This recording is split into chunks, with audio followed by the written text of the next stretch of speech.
You ask Tiger to solve. This deals with linear equations with one unknown. The final result is k equals 5. Let's solve it step by step. Simplify the expression. Expand the parentheses.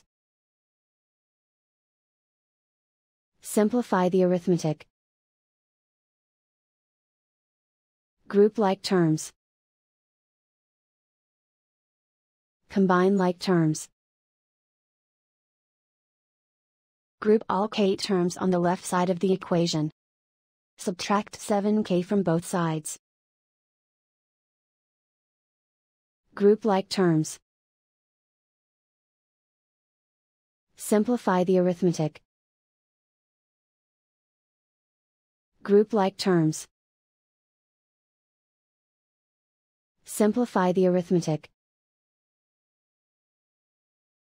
Group all constants on the right side of the equation.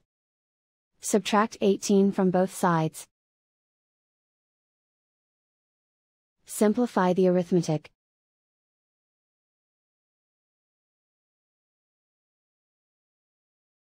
Isolate the k. Divide both sides by -6.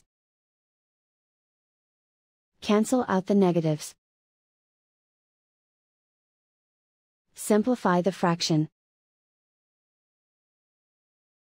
Cancel out the negatives. Find the greatest common factor of the numerator and denominator. Factor out and cancel the greatest common factor. And so the final result is k equals 5.